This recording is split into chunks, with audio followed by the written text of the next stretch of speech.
The Olympic Games is the foremost sporting event for athletes across the globe. Participation in the Olympics is an honor and a privilege that not many people are able to be part of. The Olympic athlete experience includes representing one's home country, winning medals, setting world records, traveling the world, and making lifelong friendships. No one goes to the Olympics thinking that their lives will be at risk. Sadly, this was not the case for 11 members of the Israeli athletic delegation. The Munich Summer Olympics in 1972 was supposed to be an exciting and reputation-changing event in Germany 27 years after World War II. Instead, it became known for the Munich Massacre, a terrorist hostage situation which captured the world's attention on live television and revealed the serious lapse in security, which failed to protect and defend the thousands of Olympic athletes and coaches in attendance. A conflict between Israel and Palestine had been going on for ages. It started back 100 years ago when the League of Nations, in 1917, recognized Palestine as its own state apart from Israel for the Jewish people. Over the years, hatred between the Palestinians and the Israelis continued, as tensions regarding the rightful ownership of the homeland grew. The Sinai Campaign of 1956 and the 6 Days War of 1967 were just two of the many conflicts between the two groups, who fought against each other constantly for Jerusalem, the West Bank, and the Sinai Peninsula. The Israeli-Palestinian conflict had become a way of life for these two warring groups, and their struggles continued into the next decade. Israel and Palestine weren't the only countries struggling. Germany was undergoing an identity crisis of its own. The Winter Olympics of 1972 marked the first time that Germany had hosted a global sporting event since World War II.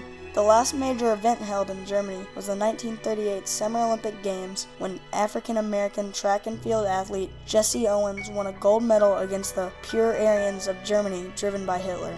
With these Olympics, Germany was trying to show that, despite its reputation from World War II, it was once again a peaceful, welcoming nation. The 1972 Games were even being called the Happy Olympics. Germans wanted everything about the Munich Games to seem as positive and non-threatening as possible, so organizers even decided to go without having armed guards. A shortcoming of Munich's Olympic planning that ultimately led to the kidnapping and killing of these Israeli Olympians was actually the lack of security. The Olympic village that the athletes were staying in was not very secure. In fact, the players of all countries always used to jump the fence to sneak back into the athletic complex after their non-sanctioned nightly activities, and security guards never took notice. Days before the games began, a news article in the Irish Times reported on the discovery of a plan for killings at the Olympics, but officials did nothing about it. If authorities would have listened to these threats, the Munich Massacre could have, from the beginning, been avoided. The group who had been planning and ultimately carried out the hostage situation was Black September. The name is from a bloody and black September 1970 when the Palestinians were massacred by the Jordanian army loyal to the King Hussein. In the early morning hours of September 5, 1972, members of Black September were able to infiltrate the Olympic Village with ease.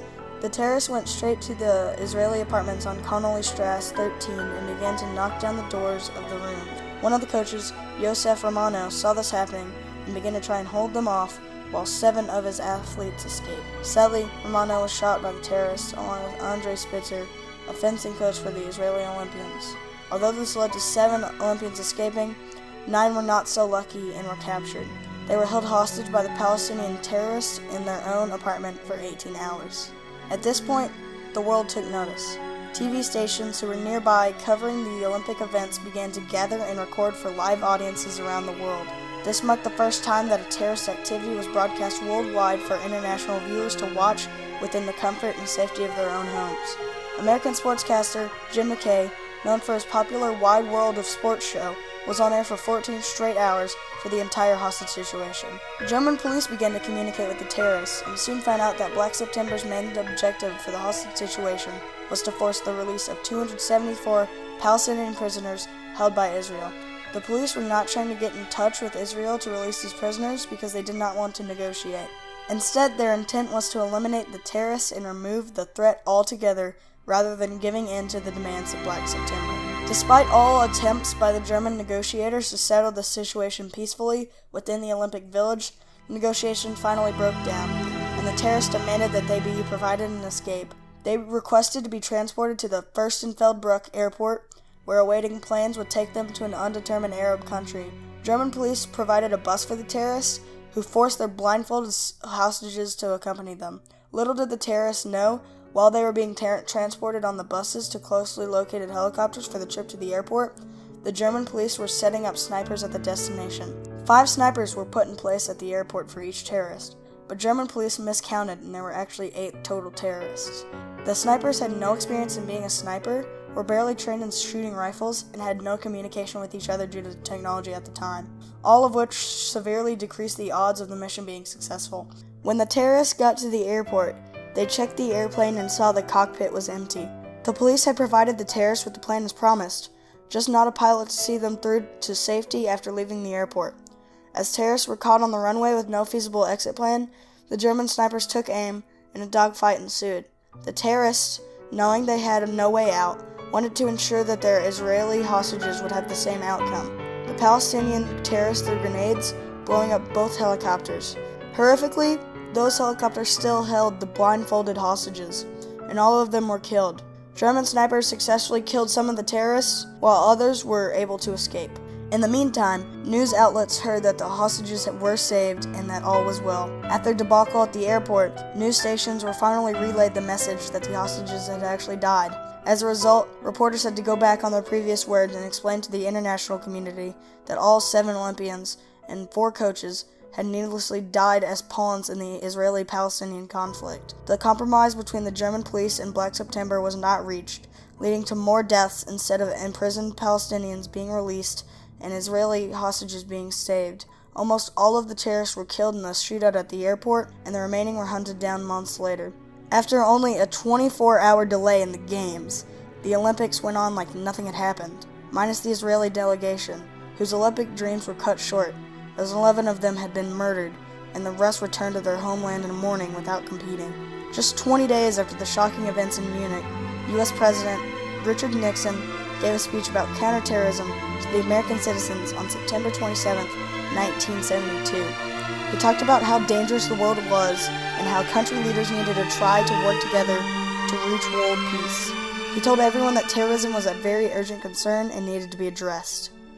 Even with this speech, there was still a continuation of terrorism. Just 1 month later, on October 29th, Black September terrorists had attacked and hijacked the Lufthansa Flight 615 plane, which was going from Syria to Frankfurt, Germany. The terrorist group was once again trying to get their Palestinian people released from the prisons in Israel, threatening to blow up the 727 jet if their demands weren't met. But police got to the group and the plan failed as they were caught and arrested. These attacks showed the international sporting community how terrible the Olympic security was at this time. As a result, the International Olympic Committee, known as the IOC, began to try and resolve their security lapses and become more proactive and prepared for the upcoming Olympics. Now, every single Olympic game has expanded in size of security because the IOC does not want something like Munich to happen ever again. So they hope, with tighter and more complex security, all visiting athletes and coaches will be safe. Even though many years have passed since the 1972 Olympics, the memory of the murdered Israeli athletes and coaches has loomed as a dark reminder over later Olympic Games. However, in the 2012 London Olympics, the IOC denied the request to have a moment of silence for the 40th anniversary for the Munich Massacre. This refusal to acknowledge the memory of these slain Olympians and their coaches actually served as a reminder of the Olympic Committee's failure to provide adequate safety for its athletes.